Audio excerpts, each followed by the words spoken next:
ஓம் ஸ்ரீ ராகவேந்திராய நமः. ஸ்ரீ குருப்பியோ நம. ஹரி ஓம். ஓம் ஸ்ரீ ராகவேந்திராய நம. இந்த 24வது ஸ்லோகத்தில் கண் தெரியாதவர்களுக்கு கூட கண் பார்வை கிடைக்கும் என்று சொல்லப்பட்டிருக்கிறது. அப்படி ஒரு நிகழ்ச்சி கர்நாடக தேசத்திலே நார்த் கர்நாடகா ஸ்டேட், அதாவது வடக்கு கர்நாடகத்தின் வடக்கு பகுதியிலே ஒரு ஊரில் முண்டரகி வெங்கண்ணாச்சார் என்பவர் ஒரு கவர்மெண்ட் சர்வெண்ட்டாக இருந்தார். அவர் கவர்மெண்ட் சர்வீஸில் இருக்கும்போது ஒரு தடவை சூரிய கிரகணத்தை வெறும் கண்ணால் பார்த்துட்டார். அது பார்த்தனுடைய விளைவு கண் பார்வை போயிடுச்சு. அந்த கண் பார்வை இழந்ததுனாலே ஆஃபீஸுக்கு போக முடியல, ஆஃபீஸ் வேலை சொன்னால லீவ் எடுக்க ஆரம்பிச்சிட்டார். மாதக்கணக்கில் நிறைய மருத்துவமனைகளுக்கு சென்றார். மருத்துவர்களெல்லாம் பார்த்தாங்க, ஏதோ ட்ரீட்மெண்ட்லாம் கொடுத்தாங்க. எந்த விதத்தில் இம்ப்ரூவ்மெண்ட் ஆகலை. கிட்டத்தட்ட ஒரு வருஷத்துக்கு மேலே ஓடி போயிடுச்சு. எத்தனை காலம் மெடிக்கல் லீவ் இருக்க முடியும்? ஸோ அவருக்கு உத்தியோகம் போகக்கூடிய நிலைமை ஆகிப்போச்சு. அப்போ அவருக்கு தெரிஞ்ச ஒரு பக்தர், ஆரிய கேசவாச்சார் என்ற ஒரு பக்தர், அவர் என்னை பார்த்தோன்னே அவர் என்ன சொன்னார், நீங்கள் ஒன்றும் பண்ண வேண்டாம், ராகவேந்திர குருஸ்தோத்திரம் தினமும் பாராயணம் பண்ணுவாங்க, ராகவேந்திர சுவாமி வழிபட்டு வாங்க, உங்களுக்கு இந்த பாக்கியம், அந்த கண் பார்வை கண்டிப்பாக கிடைக்கும் என்று சொல்லி அவருக்கு தைரியம் சொன்னார். அப்புறம் இவர் கிட்டத்தட்ட ஒரு மாதம் தொடர்ந்து ராகவேந்திர குருஸ்தோத்திரத்தையும் அந்த மங்களாஷ்டம் சேர்த்து காலை மதியம் மாலை பக்திபூர்வமாக நம்பிக்கையோடு சுமார் ஒரு மாத காலம் தொடர்ந்து வீட்டில் அமர்ந்து பாராயணம் பண்ணிட்டு வந்தார். நிறைய பாராயணம் பண்ணார். அப்போது உடனடியாக அவருக்கு பார்வை கொஞ்சமாக தெளிவு பெற்று நல்ல பார்வை பலபடிக்கு வந்துடுச்சு. இது உண்மையிலே நடந்த சரித்திரம். அதனால் அவர் மறுபடியும் போய் ஹாஸ்பிட்டலில் போய் செக் பண்ணபோது கண்ணில் ஒரு கோளாறுல நல்லா இருக்குன்னு சொன்ன உடனே அந்த டாக்டர் சர்டிஃபிகேட் வாங்கிட்டு he has join back the office. Almost அவர் உத்தியோகம் போகிற நிலைமையில் இருந்தது. ராகவேந்திரனுடைய அனுகிரகம், ராகவேந்திர குருஸ்தோத்திரனோட அனுகிரகம், அவர் மீண்டும் வேலை கிடைத்தது. கண் பார்வை கிடைத்தமல்லவன்னு நல்ல அந்த வேலையும் தொடர்ந்து அவருக்கு கிடைத்தது. அவர் செய்த புண்ணியம், ராகவேந்திர குருஸ்தோத்திரனுடைய மகிமை அது. அதே மாதிரி இன்னொரு நிகழ்ச்சி சமீபத்திலே நடந்தது. ஒரு வருஷம் 1.5 வருஷத்துக்கு முன்னாலே திருநெல்வேலி கொண்டாநகரம், அங்கே மிருத்திகா பிருந்தாவனம் இருக்கிறது. வியாழக்கிழமை அன்றைக்கி பார்த்திங்கன்னா நிறைய ஜனங்கள் வருவாங்க. மற்ற நாட்கள்லாம் லோக்கல் இருக்கவங்கெல்லாம் வந்துட்டு போவாங்க. வியாழக்கிழமையானா சாதாரண ஒரு 11:30 மணிக்கு நட சாத்துறதுன்னா அன்றைக்கி வியாழக்கிழமைனா ஒரு அரை மணி நேரம் 12-12:15 வரணும் வெயிட் பண்ணுவாங்க. ஏன்னா அன்றைக்கி நிறைய ஜனங்கள் வருவாங்க. அன்றைக்கி 12 மணி ஆச்சு. ஜனங்கள்லாம் வந்துட்டு போகிறவங்களாம் வந்துட்டு போயாச்சு. சரி, நட சாத்திட்டு போகலான்னு ஒரு அர்ச்சகர் பண்ணும்போது அந்த நிறுவனர் திரு சுப்பிரமணியம் அவர் மனசில் உள்ளொன்று என்ன சொல்லிச்சு, இல்லை கொஞ்ச நேரம் வெயிட் பண்ணுங்க, இன்னும் ஒரு அரை மணி நேரம் வெயிட் பண்ணிட்டு அப்புறம் போகலாம் அப்படின்னு சொல்லிவிட்டு அவர்கிட்ட சொன்னார். உள்ள மூலஸ்தானத்துக்குள்ளே மிருத்திகை பேக்கெட் இருக்குது, மந்திராலன்னு வாங்கிட்டு வந்தது, அதை எடுத்து வெளியில் வைங்கன்னு சொல்கிறார். எதுக்கு திடீர்னு யாருமே இல்லாத ஒரு மிருத்தியை எடுத்து வைக்க சொல்கிறாரு? இன்னும் அரை மணி நேரம் வெயிட் பண்ண சொல்கிறாரு. யார் வரப்போகிறா? ஏன்னா வர வேண்டியவங்க நார்மலாக அவங்களுக்கு தெரியும், என்ன நார்மலாக வருவாங்கன்னா அவங்களாம் வந்துட்டு போயாச்சு. ஆனால் இவருக்கும் தெரியாது, சுப்பிரமணியம் சாருக்கும் தெரியாது, ஏதோ உள்ளுணர்வு. சரி, அவர் மிருத்தியை பேக்கெட் எடுத்து வெளியில் வச்சுட்டாரு. இருக்காங்க. பிரசாதம் எப்பவும் வியாழக்கிழமை எல்லாத்துக்கும் தொன்னையில் போட்டு பிரசாதம், ஒரு ஸ்வீட்டு, ஒரு காரம், ஒரு ஒன்று இருக்கும், ஒரு பொங்கல், இந்த மாதிரி ஏதோ ஒன்று இருக்கும், எல்லாத்துக்கும் கொடுத்துருவாங்க. அன்றைக்கி அந்த பிரசாதம் கொடுத்து விநியோகம் முடிஞ்சு போச்சு. திடீர்னு ஒரு குடும்பம் ஆட்டோவில் இறங்குறாங்க. வயதான ஒரு அம்மா, இளம் வயதில் ஒரு அம்மா, அந்த அம்மாவோட கூட ஒரு குழந்தை, சுமார் 4 வருடங்கள் இருக்கும் ஆண் குழந்தை வந்தாங்க. அவங்க இதுவரை இந்த கோயிலுக்கு வந்ததே கிடையாது. சரி, ஏதோ வந்திருக்காங்க. சுப்பிரமணியம் சாருக்கு மனசில் என்ன தோணுது, இவங்களுக்கு இந்த மித்தியை பேக்கெட்டை கொடுக்கணும், இவங்களுக்கு ஏதோ ஒரு பிரச்சனை இருக்குது, இவங்களுக்கு கொடுக்கணும்னு சொல்லி அவர் மனசில் தோணுது. ஆனால் அவங்க வந்ததும் இல்லை, அவர் பார்த்ததும் இல்லை. சரி, வந்தவுடனே அவங்க என்ன பண்ணாங்க, அவங்க சாமி கும்பிட்டாங்க. அவங்களுக்கு வேணா அவங்களுக்கு ராகவேந்திர சாமி பற்றியே தெரியாது. அதான் பியூட்டி. அவங்க வெளியூர்ந்து வந்திருக்கவங்க, அந்த வயதான மூதாட்டியும் அந்த பெண்ணும் வெளியூர்ந்து வந்தவர்கள் திருநெல்வேலி வந்திருக்காங்க. அப்போ ஏதோ இன்றைக்கி வியாழக்கிழமை ஏதோ ஒரு கோயிலுக்கு போகணுன்னு மனசில் அவங்களுக்கு தோணுச்சு.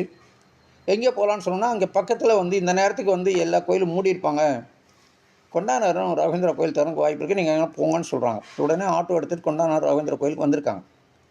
வந்தோடனே அவங்க அம்பாள் தரிசனம் பண்ணிட்டு, ஆஞ்சநேயர் தரிசனம் பண்ணிட்டு, ராகவேந்திர சுவாமி தரிசனம் பண்ணிட்டு இருக்காங்க. அப்போ அந்த குழந்தை சுற்றி வந்துட்டு ஒன்றும் பேசலை. அந்த குழந்தை சுகுணேந்தர் என்ன பண்ணாருன்னா, அந்த குழந்தை சின்ன குழந்தையா இருக்குது, அவங்க பிரசாதம் கொடுக்கணும், இன்னும் கையில் இல்லைன்னு சொல்லிட்டு சுவாமிக்கு நைவேத்தியம் வைத்திருந்த அந்த கல்கண்டு சாதம் உள்ளே இருந்தது.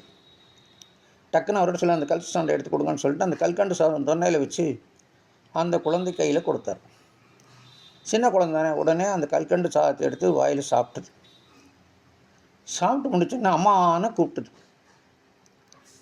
அந்த வயதான மூதாட்டியும் அந்த இளம் வயது மங்கையும் ஷாக்காய் அப்படி திரும்பி பார்க்குறாங்க, தன்னுடைய குழந்தையாக கூப்பிட்டது என்று.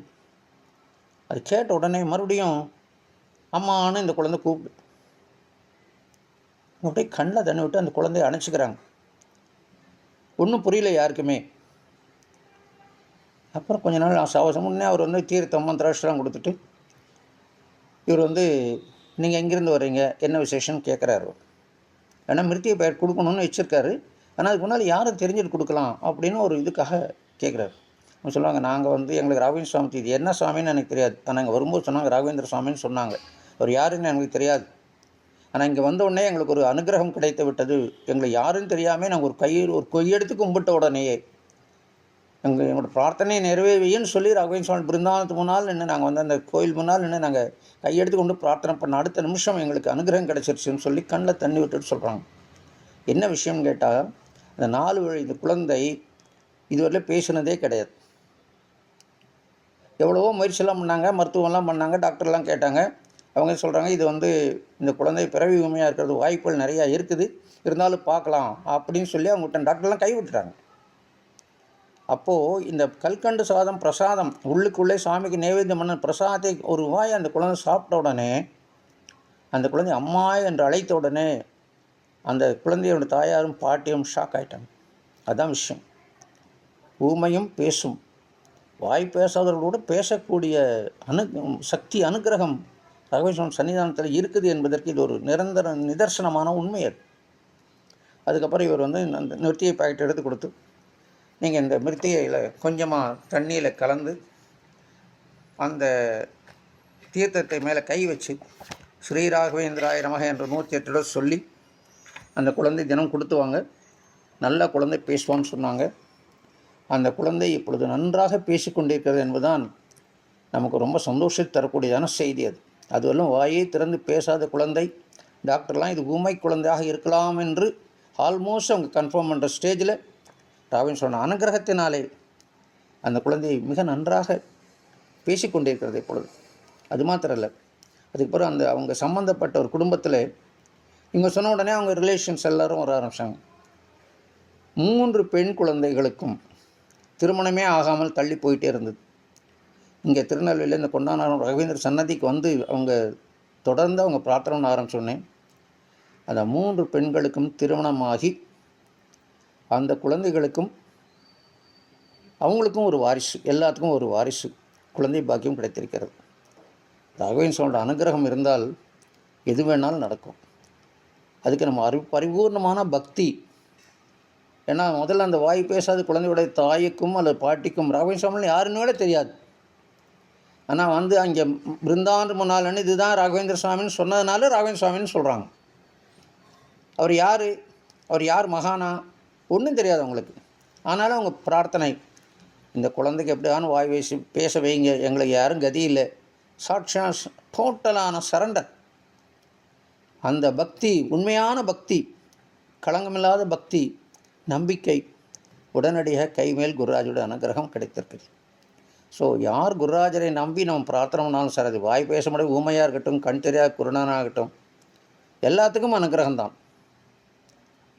என்னோடய வாழ்க்கையில் விட நான் இதுக்கு முன்னால் நிறைய இடங்களில் சொல்லியிருக்கேன். ஆனால் நான் சுருக்கமாக அதை மாத்திரம் சொல்கிறேன். எனக்கு வந்து கேட்ராக்ட் ஃபார்ம் ஆகி இன்னும் 2 மாதத்துக்குள்ளே ஆப்ரேஷன் பண்ணால் கண் பார்வையே போயிடும்னு சொல்லிவிட்டு எனக்கு வந்து டாக்டர்ஸ் வந்து த்ரெட்டன் பண்ணாங்க. ஆனால் ராகவேந்திர சுவாமியுடைய மேலே நம்பிக்கை வைத்து அவருடைய தீர்த்தத்தை கந்தோதகத்தை தினமும் உட்கொண்டு ராகவேந்திர குருஸ்வதி தினமும் பாராயணம் செய்து வந்து, குருராஜா நீங்கள் தான் அனுகிரகம் பண்ணணும், என்னால் இப்போதைக்கு அறுவை செய்ய வசதிகள் இல்லை என்று சொல்லிட்டு பிரார்த்தனை பண்ண சூழ்நிலையில் இதுவரையிலும் அறுவை சிகிச்சை இல்லாமல் கண் பார்வை சிறப்பாக இருக்கிறது. அந்த கேட்ராக்ட் ஃபார்ம் ஆனது எப்படி மறைஞ்சேன்னு யாருக்குமே தெரியாது. அப்போ வந்து 95% வந்துருச்சு, இன்னும் கொஞ்சம் தான் இருக்குது கண் பார்வை. அதனால தான் மங்களாத்திரை இன்னும் ஒரு மாதம் இருந்தீங்கன்னா கண் பார்வை முழுசாக உங்களுக்கு தெரியாமல் போய்டும்னு சொல்லி டாக்டர்ஸை டெஸ்ட் பண்ணி சொல்லியிருக்காங்க. அப்படி இருந்த சூழ்நிலையில் தினமும் அந்த கந்தோதம் வைஷ்ணவர்களுக்கு அங்கே மந்திராலயம் வாங்கிட்டு வந்த கந்தோதம் அபிஷேகம் பண்ண தீர்த்தமும் குடிச்சிட்டு ராகவேந்திர குரு ஸ்தோத்திரம் விடாது சொல்லி வந்தேன். எப்போவுமே காலை மதியம் மாலை 3 வேளை, இல்லைனா காலையிலே 3 வேளை, இல்லைனா மாலையில் 3 வேளை, இப்படி சௌரியத்துப்பட்டெல்லாம் சொல்லிட்டு வந்திருக்கேன். நான் எப்படி குருராஜர் ஏதோ வழிகாட்டுவார்னு நம்பிக்கை, என்னுடைய நம்பிக்கை வீண் போகவில்லை. அந்த கண் பார்வையில் கொஞ்சம் கொஞ்சமாக தெளிவு கிடைத்தது. அதுக்கப்புறம் நான் ஒரு தடவை ஒரு 6 மாதம் கழித்து இன்னொரு டெஸ்ட் பண்ண போது கேட்ராக்ட் இல்லை, பெரிஃபெரியில், அதாவது அவுட்டரில் லேசாக இருக்குது, அது டோன்ட் ஒரி அபவுட் இட்னு சொல்லிட்டாங்க. அது எப்படி கரைஞ்சதுன்னு எனக்கே தெரியாது, குருராஜோட அனுகிரகம். அதனால் ராகவேந்திர சுவாமிகளை பரிபூர்ண நம்பிக்கையோடு இந்த ராகவேந்திர குரு ஸ்தோத்திரத்தை தினமும் எல்லோரும் பாராயணம் செய்து அவருடைய அனுகிரகத்துக்கு பாத்திரமாக வேண்டும் என்று சொல்லி விடைபெறுகிறேன். நன்றி. குருராஜா அர்ப்பணமஸ்து. ஓம் ஸ்ரீ ராகவேந்திராய நமः.